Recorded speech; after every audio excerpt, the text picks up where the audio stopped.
Princess stood at the window of her chamber and watched the human ship descend through the purple clouds of her. The vessel was small and plain, nothing like the golden warships of the fleet. It looked like a stone falling from the sky. Her mother, the Empress, had told her many things about humans. They were warm-blooded creatures with short lives. They aged quickly and died even quicker. They had no natural weapons, no claws, no armored skin, no venom.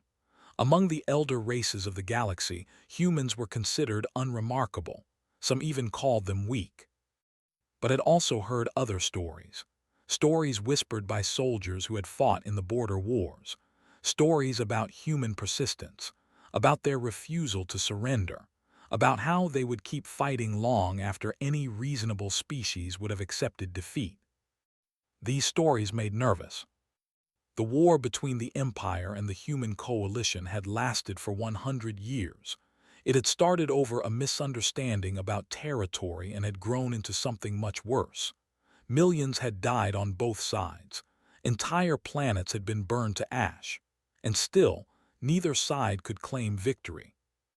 So the High Council had proposed an ancient solution, a political marriage, a union between royal blood and human leadership that would bind the two civilizations together and end the bloodshed. Had not been given a choice. She was the third daughter of the Emperor, old enough to marry but young enough to bear children. She was the perfect candidate for a peace offering. She did not feel like a princess today. She felt like a sacrifice. The door to her chamber opened, and her handmaiden entered with a tray of tea. Was young and kind, with silver hair that fell to her waist like water. She had been his companion since childhood.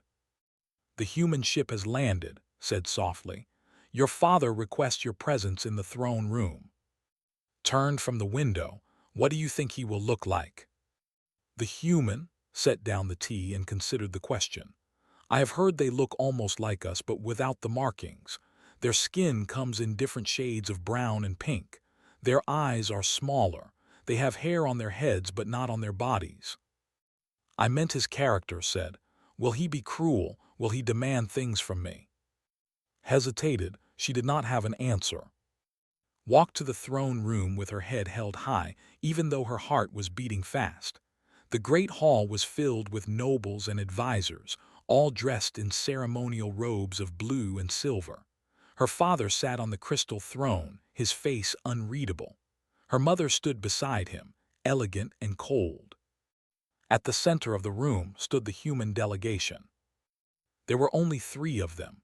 2 were clearly guards, tall men in simple armor standing at attention. But the third one was different. He wore no armor, only plain clothes in dark colors. He was not tall by standards, but he stood with a quiet confidence that made him seem larger than he was. His skin was the color of warm earth. His hair was black and cut short. His eyes were dark and calm, like deep water. This was her future husband. The Emperor spoke first, his voice filling the hall. "Human, you come to our world seeking peace. You offer yourself as a bridge between our peoples. Do you understand what this marriage means?" Stepped forward and bowed. Not the shallow bow of politics, but a deep bow of genuine respect. When he spoke, his voice was clear and steady. "I understand, Your Majesty. This marriage will save millions of lives. That is reason enough for me." Studied him carefully. She had expected arrogance. She had expected demands. Instead, she found sincerity. It confused her. The ceremony was held 3 days later. It was brief and formal, more like a treaty signing than a wedding. Wore the traditional white gown of brides, with crystals woven into her dark hair. Wore a simple black suit that seemed out of place among the glittering nobility. When they exchanged vows, noticed that his hands were rough and calloused, like a worker's hands. When their eyes met, she saw no victory in his gaze, only acceptance. They were given a small estate on the edge of the capital city, far from the palace but close enough for diplomatic functions. The house was beautiful, with tall windows and gardens that overlooked the valley. Had never lived anywhere so quiet. The first weeks were awkward. They moved around each other like strangers, which they were, kept to her studies and her correspondence with the court, kept to himself, spending hours in the garden that had been neglected by previous owners. She watched him from her window one afternoon as he dug in the soil with his bare hands. He was planting something, seeds from earth, she realized. He worked with patience and care, treating the dirt like something precious. "Why do you garden?" she asked him that evening at dinner. Looked up from his food. "My father was a farmer. I grew up helping him plant rice and vegetables. It reminds me of home." "You were not born a soldier." He smiled, but there was sadness in it. "No, I was born in a small village near the ocean. I used to catch fish with my brothers and help my mother cook. The war made me something else." Set down her fork. "What did the war make you?" Did not answer for a long moment. When he finally spoke, his voice was quiet. "It made me useful." She did not know what to make of that answer. As the months passed, found herself growing curious about her husband. He was not what she had expected. He did not demand her attention or her body. He did not try to control her schedule or her friendships. He simply existed beside her, quiet and patient, like a tree growing in the corner of a room. He learned her language within 6 months, not just the formal dialect but the casual speech of common people. He read poetry and asked her to explain the meanings. He cooked her meals from earth, strange dishes with vegetables she could not pronounce, and seemed genuinely happy when she enjoyed them. One evening, they sat together in the garden, watching the twin moons rise over the mountains. The air was cool and sweet with the smell of flowers. "You are not what I expected," admitted. Turned to look at her. His face was soft in the moonlight. "What did you expect?" "A warrior. Your species has a reputation for violence." He was quiet for a moment. Then he looked down at his hands, the same hands that had planted seeds, that had cooked her dinner, that had never once been raised against her. "I was a warrior once," he said. "I fought in many battles, I led many soldiers, I did things that still wake me up at night." He paused. "But that is not who I want to be. I came here hopping to be something else, something better." Studied his profile, the gentle curve of his jaw, the lines around his eyes that spoke of age and experience. She realized that she did not know this man at all. She knew only the surface of him, the mask he showed the world. What lay beneath, she was not sure she wanted to find out. "I hope you find what you are looking for," she said finally. Smiled, and for a moment, he looked almost at peace. "So do I." But peace, as would soon learn, was a fragile thing, and the galaxy had other plans for them both. Had grown comfortable with her strange marriage. She and were not lovers in the traditional sense, but they had become something like friends. They shared meals and conversations. They walked together through the garden in the evenings. They learned each other's silences. She had even begun to care for him, though she would not admit it out loud. His garden had flourished under his attention. What had once been a patch of weeds was now a small paradise of earth, vegetables, and flowers growing side by side. He spent hours there every day, his hands in the soil, his face peaceful. "You seem happy," observed one morning, watching him water his tomatoes. He looked up and smiled. "I am. This is the life I always wanted, simple, quiet, far from war." She believed him. She had no reason not to. Then the came. The first reports arrived on a cold winter morning. A border colony had gone silent. No communications, no distress signals, just silence. The Emperor sent a scout ship to investigate. It never returned. Within a week, 3 more colonies had fallen. The attackers were identified as the Dominion, a hive species from the far rim of the galaxy. They had conquered 12 civilizations over the past century, absorbing their resources and expanding their territory like a plague. And now they had turned their eyes toward space. Watched the news reports with growing horror. They were unlike any enemy she had seen. They were creatures, standing twice as tall as any, with armored shells and razor-sharp limbs. They did not negotiate. They did not take prisoners. They simply consumed. The palace was in chaos. Her father called emergency meetings with the High Council. Her mother organized evacuation plans for the inner worlds. Everyone was afraid. Everyone except. Found him in his study late one night, surrounded by star maps and tactical reports. His posture was different. The gentle gardener was gone. In his place was someone harder, someone sharper. His shoulders were set like stone, and his eyes moved across the maps with cold precision. "What are you doing?" she asked from the doorway. Did not look up. "They are staging their invasion through the Nara asteroid belt. They are using the debris field to hide their supply ships. If we destroy those supply lines now, before they can consolidate their forces, we can buy the inner colonies at least 6 weeks." Stepped closer. "How do you know this?" "Because it is what I would do." He finally raised his head, and she saw something in his eyes that made her blood run cold. It was not anger, it was not fear. It was calculation, pure, cold, and absolute. They are efficient, but they are predictable. Their hive structure means they follow patterns. Those patterns can be exploited. She stared at him as if seeing him for the first time. "You talk like a general." "I was a general." His voice was flat, without pride or shame. "I commanded the 3rd Human Fleet during the Orion campaign. Before that, I served 14 years in special operations. I led missions that never appeared in any report." He paused. "I retired because I was tired of killing, but I never forgot how." The room seemed to shrink around her. The man she had lived with for 3 years, the man who grew tomatoes and read poetry, was suddenly a stranger. "Why did you not tell me?" she whispered. "Because I wanted it to stay buried." He stood and walked to the window, staring out at the dark sky. "I came to your world hopping to be something else, a husband, a farmer, a man of peace." His jaw tightened. "But the universe does not care what we hope for." The next morning, requested an audience with the emperor. Accompanied him to the throne room, her heart pounding with uncertainty. Her father looked exhausted. The weight of the invasion was crushing him. The admirals and generals surrounding him seemed lost, their faces pale with fear. Walked to the center of the room and bowed. "Your Majesty," he said, "I know how to defeat the—" Murmurs rippled through the crowd. Admiral, the commander of the fleet, stepped forward with a scowl on his face.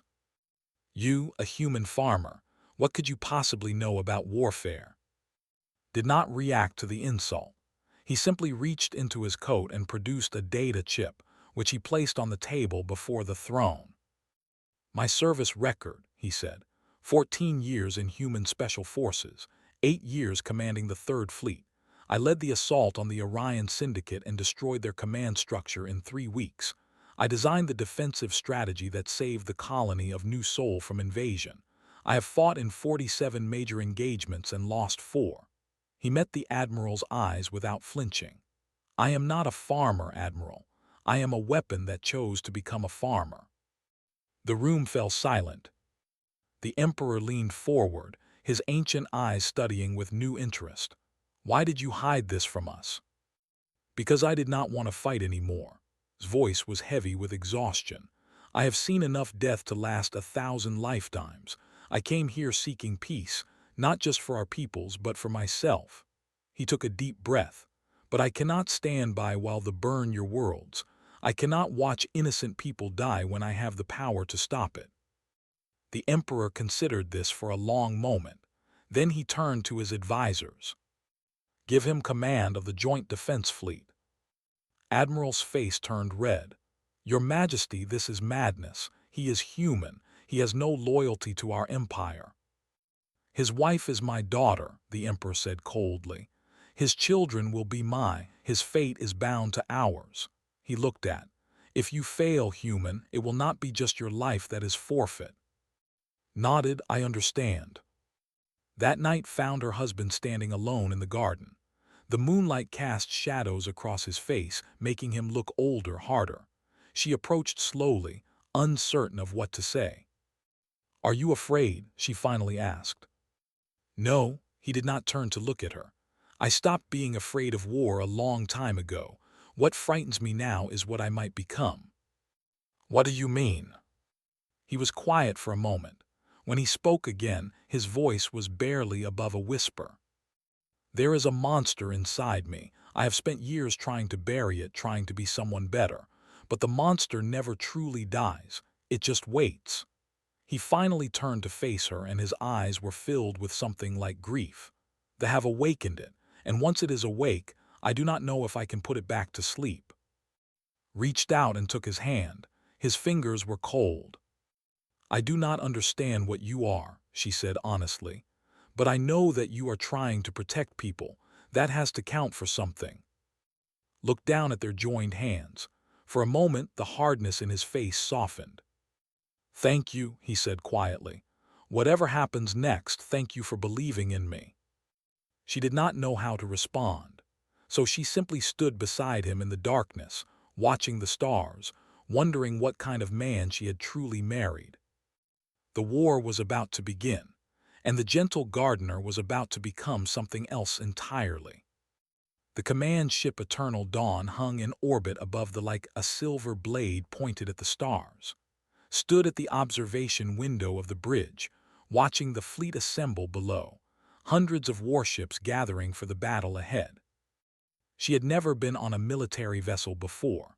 The air smelled of metal and recycled oxygen. The walls hummed with the vibration of massive engines. Everywhere she looked, soldiers and officers moved with purpose, their faces grim with determination. And at the center of it all stood. He was different now. The soft-spoken gardener had vanished completely. In his place was a man of stone and steel, his eyes cold and calculating, his voice sharp as a knife. He stood at the tactical display, surrounded by admirals and generals, pointing at star maps and issuing orders. "The main fleet is here at the edge of the Halcyon system," he said, his finger tracing a path across the holographic display. "They expect us to defend the civilian stations and retreat. They are wrong." Admiral stood nearby, his arms crossed, his face uncertain. The other officers listened in silence. "We will not defend," continued. "We will attack. Communicate through pheromone signals released by their queenships. Kill the queens, and the warriors lose coordination for approximately 6 minutes. In that time, their formation will collapse into chaos." "6 minutes is nothing," said. "Their numbers." "6 minutes is everything." His voice cut through the objection like a blade. "In 6 minutes, we can destroy their command structure. In 6 minutes, we can turn their strength into weakness. In 6 minutes, we can win." He looked around the room, meeting each pair of eyes. "I know you do not trust me. I am human. I am an outsider, but I have fought wars you cannot imagine. I have seen species that should have been invincible fall because they underestimated their enemies." His jaw tightened. "They are not invincible. They are just another enemy, and enemies can be destroyed." The room was silent. Then slowly Admiral nodded. "Tell us your plan." The Battle of Halcyon Gate began 3 days later. Watched from the command bridge as the two fleets converged in the darkness of space. The vessels were massive, black organic ships that looked like twisted insects, their hulls covered in spines and weapons. There were thousands of them, stretching across the void like a swarm of locusts. The fleet was smaller, much smaller. "They outnumber us 3-1, an officer whispered nearby. "This is suicide." Stood at the center of the bridge, his hands clasped behind his back, his eyes fixed on the display. He said nothing. "All ships assume formation Delta," he ordered calmly. "Weakest vessels to the center, heavy cruisers on the flanks. Wait for my signal." Did not understand the strategy. Why would he put the weakest ships in the center? It seemed like madness. The fleet surged forward, sensing easy prey. Their formation spread wide, trying to encircle the ships. The queen vessels hung back, protected by rings of warrior drones. "They are taking the bait," murmured. "Good." He waited. The pushed closer, their weapons charging, their warriors screaming across the radio frequencies. "Now," his voice was soft, almost gentle. "All ships execute collapse maneuver. Strike teams, begin your assault." The fleet moved as one. The outer cruisers suddenly accelerated, sweeping inward like the closing of a fist. The weak center did not retreat. It held firm, drawing the deeper into the trap. Within seconds, the enemy found themselves surrounded, their formation broken, their ships crowded together with nowhere to run. And then the strike teams appeared. Small, fast vessels burst from hiding spots within asteroid fields, ships that had been waiting for hours, invisible and patient. They cut through the chaos like arrows, heading straight for the queen vessels at the back of the formation. "Target the queens," ordered. "All weapons, maximum firepower." The strike teams unleashed everything they had. Missiles and energy beams tore through the organic hulls of the queen ships. One by one, the massive vessels exploded, their pheromone signals dying with them. And then they fell apart. Without their queens, the warrior drones lost coordination. Their precise formations dissolved into chaos. Ships crashed into each other. Weapons fired randomly. The swarm that had seemed unstoppable moments ago became a confused mass of destruction. "All ships full assault," said. "Leave nothing alive." Watched in horror and amazement as the fleet tore through the disorganized enemy. The battle that should have been impossible became a slaughter. Vessels burned and died by the hundreds, their warriors screaming in confusion as they lost all sense of purpose. Through it all, stood motionless at the center of the bridge. He directed the destruction with calm precision, adjusting formations, redirecting fire, anticipating enemy movements before they happened. His voice never rose above a conversational tone. "Shift battery fire to Sector 7. Support Group 3 has enemy stragglers. Heavy cruisers, maintain pressure on the center." He was conducting a symphony of death, and the orchestra obeyed without question. Admiral stood beside, his face pale with shock. "My gods," he whispered. "He fights like a falling star, beautiful and annihilating." Said nothing. She could not take her eyes off her husband, this stranger who wore the face of the man she had known, but was something else entirely. The battle lasted 4 hours. When it was over, they had lost 60% of their invasion force. They had lost fewer than 100 ships. It was the greatest military victory in history. The bridge erupted in celebration. Officers cheered and embraced. Soldiers wept with relief. The impossible had become possible and they had survived. But did not celebrate. He stood alone at the tactical display, staring at the aftermath of the battle, the debris fields, the burning hulks, the countless dead. His face was empty, carved from stone. Approached him slowly. Up close, she could see the details she had missed before. The slight tremor in his jaw, the tension in his shoulders, the way his hands gripped the edge of the console until his knuckles turned white. She said softly. He did not respond at first. Then slowly he turned to look at her. His eyes were hollow, haunted by something she could not name. 60,000, he said quietly. 60,000 died today. Warriors, yes, but also workers, caretakers, beings who were just following the orders of their queens. He took a shaking breath. "I killed them all, and I did it efficiently, precisely, without hesitation." Reached out to touch his arm, but he flinched away. "This is what I am," he said. "This is the monster I warned you about. It never goes away, it just waits for the right moment to emerge." He looked back at the display, at the field of destruction he had created. "And when it emerges, it is very, very good at what it does." She did not know what to say. She had wanted to understand her husband. Now she was not sure she wanted to understand at all. "The war is not over," he continued. "They will regroup, they will send more ships, and I will destroy them too, again and again until they have nothing left." His voice cracked slightly. That is my gift to you and your people, endless victory, endless death." He walked away from the bridge without another word, leaving standing alone among the celebration. She realized then that she had been wrong about humans. They were not weak. They were not soft. They were something far more terrifying. They were beings who had learned to contain the darkness within themselves, to chain the monster and pretend it did not exist. But when the chains broke, when the monster was unleashed, there was nothing in the galaxy more dangerous. Her husband was proof of that. And the war had only just begun. 8 months of fire and blood and endless death. 8 months of standing at tactical displays, directing fleets, designing weapons, planning the destruction of an entire species. 8 months of victory after victory, each one more devastating than the last. Watched it all from a distance, unable to look away, unable to fully understand the man she had married. After the Battle of Halcyon Gate, the regrouped as had predicted. They sent another fleet larger than the first, commanded by their eldest queen.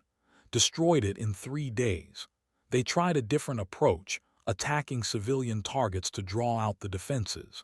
Anticipated the strategy and set traps that cost them 1,000 ships.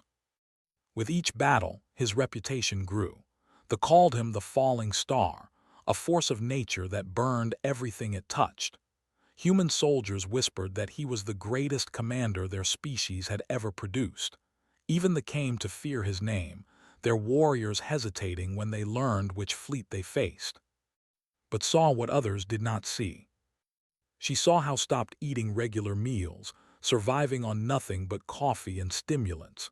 She saw how he spent nights staring at star maps, his eyes red with exhaustion, his mind never resting.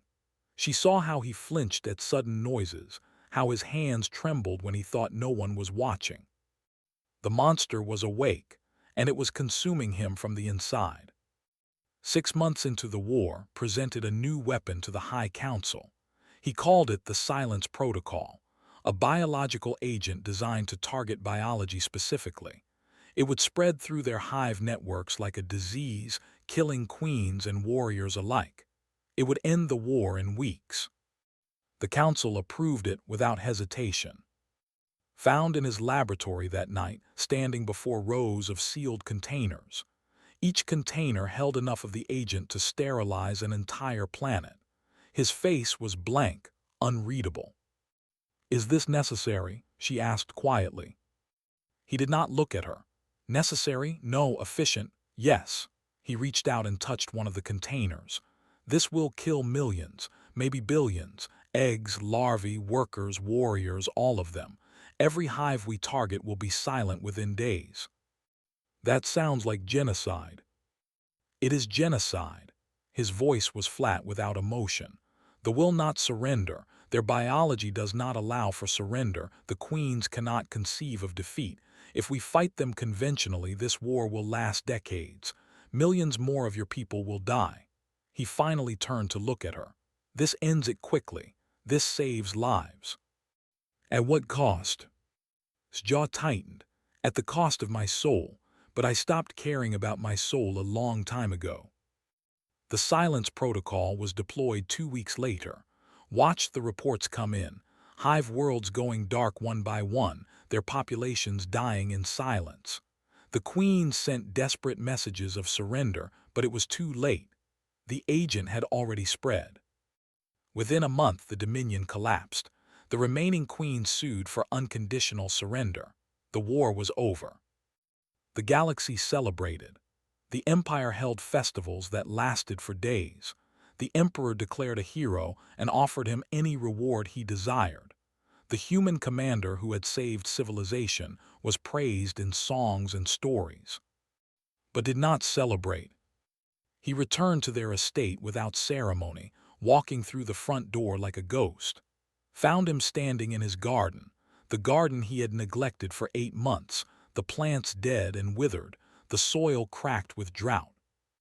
He stared at the destruction with empty eyes. "I killed them," he said. His voice was hollow, broken. Not just the warriors, not just the queens, the workers, the caretakers, the larvae that had never even seen the sky. He knelt down and picked up a handful of dead soil. They were not evil, they were just expanding because there was dying. Their sun was growing cold. They were desperate. "You did what you had to do," said carefully. "Did I?" He let the soil fall through his fingers. "I could have tried diplomacy. I could have offered them territory, resources, a new home, but I did not. Because that would have been slow, because that would have been uncertain, because killing them was faster." His voice cracked. "Because I am good at killing." He looked up at her, and she saw tears streaming down his face. The first tears she had ever seen from him. "Do you know the worst part?" he whispered. "Some part of me enjoyed it. Some part of me missed the strategy, the precision, the feeling of absolute control. I told myself I was doing it to protect people, but that was not the whole truth. I was doing it because the monster wanted to be fed." Knelt beside him in the dirt. She did not know what to say. She did not know if there was anything that could be said. "I made a promise to myself," continued.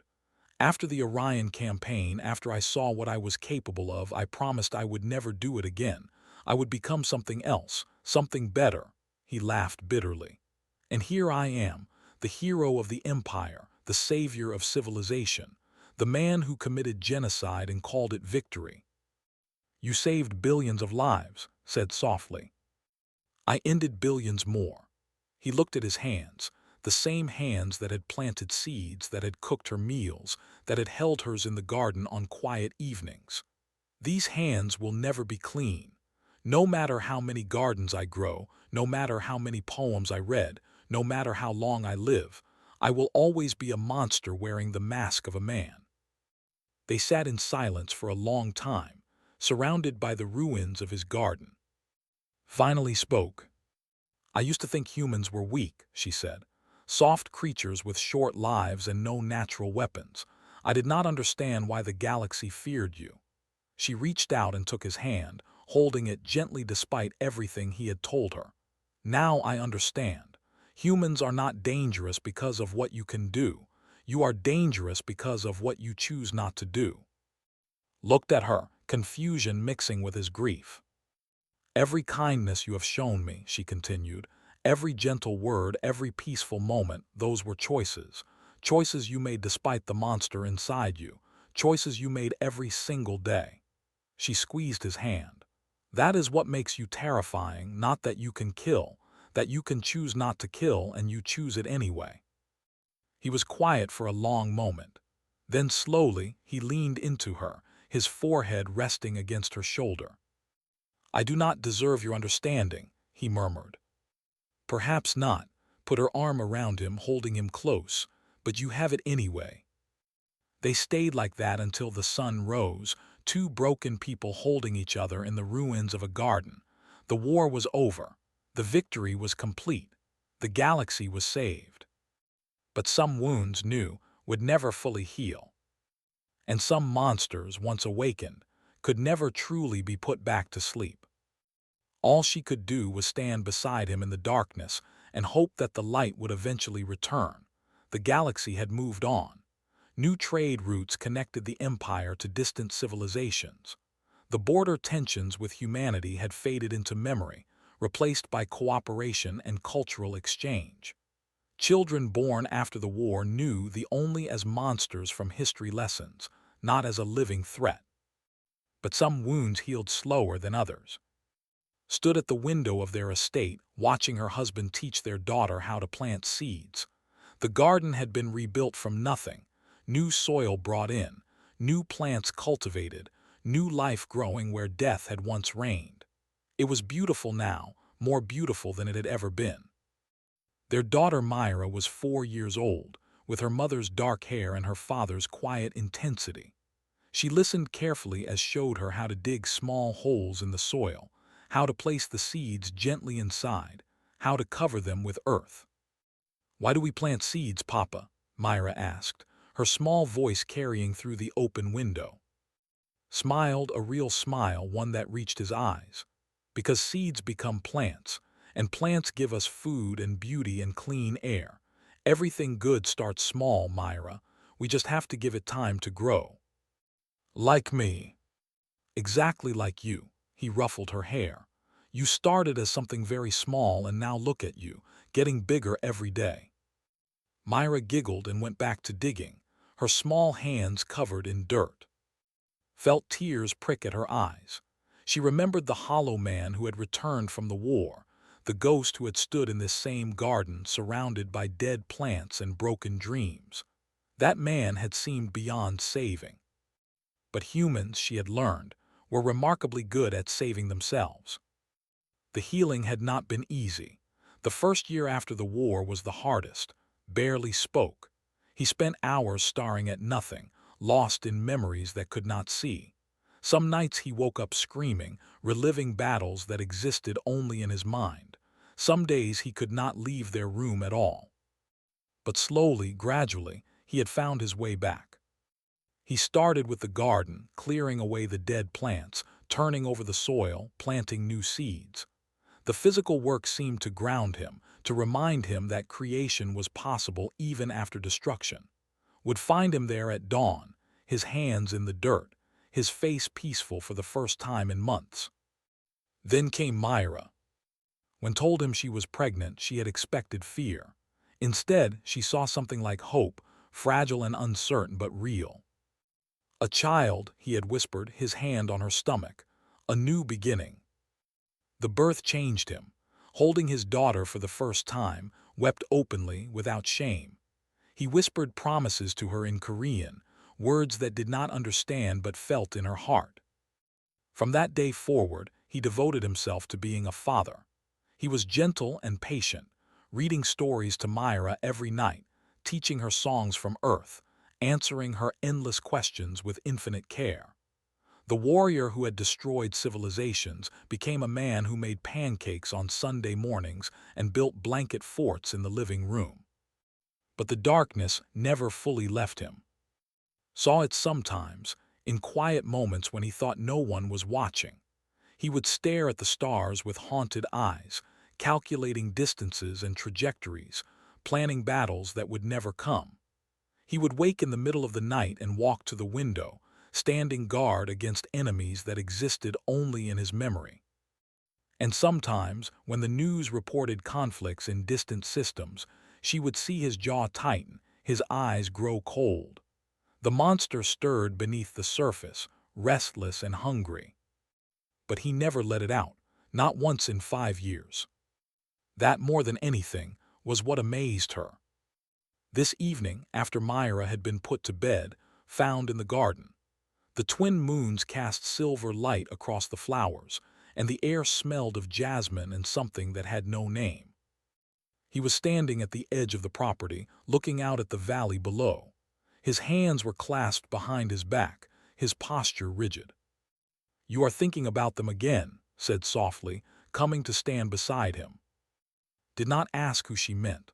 Always, not a day goes by that I do not think about what I did, what I chose to do. Do you regret it? Every day. He turned to look at her and his eyes were ancient, carrying the weight of countless souls. I regret the lives I took. I regret the worlds I burned. I regret that I was so good at destruction and so poor at finding another way. He paused, but I would do it again. Tilted her head. Why? Because of Myra. His voice softened when he said their daughter's name. Because of you. Because of every child in this galaxy who will grow up without knowing the terror of the, if the price of their safety is my soul, then it is a price I will pay. Again and again, for as long as necessary. He took her hand, his fingers rough and calloused from years of gardening. That is the human curse. We are capable of unspeakable violence and infinite love. We carry both inside us, always at war, always struggling for control. Every moment of every day, we must choose which one to feed. And which one do you feed now? Smiled, and for a moment, the darkness lifted from his eyes. The garden, my daughter, my wife. He squeezed her hand. I feed the love because it is the only thing that makes the violence bearable. It is the only thing that makes me human. They stood together in the moonlight, watching the stars. Somewhere out there, among those distant lights, new civilizations were being born, new conflicts were brewing, new monsters were awakening. But here, in this garden, there was peace. "You know," said quietly, "when I first married you, I thought I was making a sacrifice, trading my freedom for peace, trading my happiness for politics. And now," she leaned into him, resting her head against his shoulder, "now I know that I was given a gift, a strange and terrible gift, but a gift nonetheless. I was given a man who chose to be gentle when he could have been cruel, who chose to build when he could have destroyed, who chose love when he could have chosen hate." She looked up at him, meeting his eyes. "I am grateful, grateful that you choose love more often than war." He wrapped his arm around her, holding her close. "So am I," he said softly, "so am I." Behind them in the house, their daughter slept peacefully, dreaming of flowers and starlight. Around them, the garden bloomed with life, a testament to what could grow from even the darkest soil. And above them, the stars burned on, indifferent and eternal, waiting for the next war, the next hero, the next monster to rise. But tonight there was only peace. Tonight, the fallen star had found his place among the living. And that thought was enough. It was more than enough. It was everything.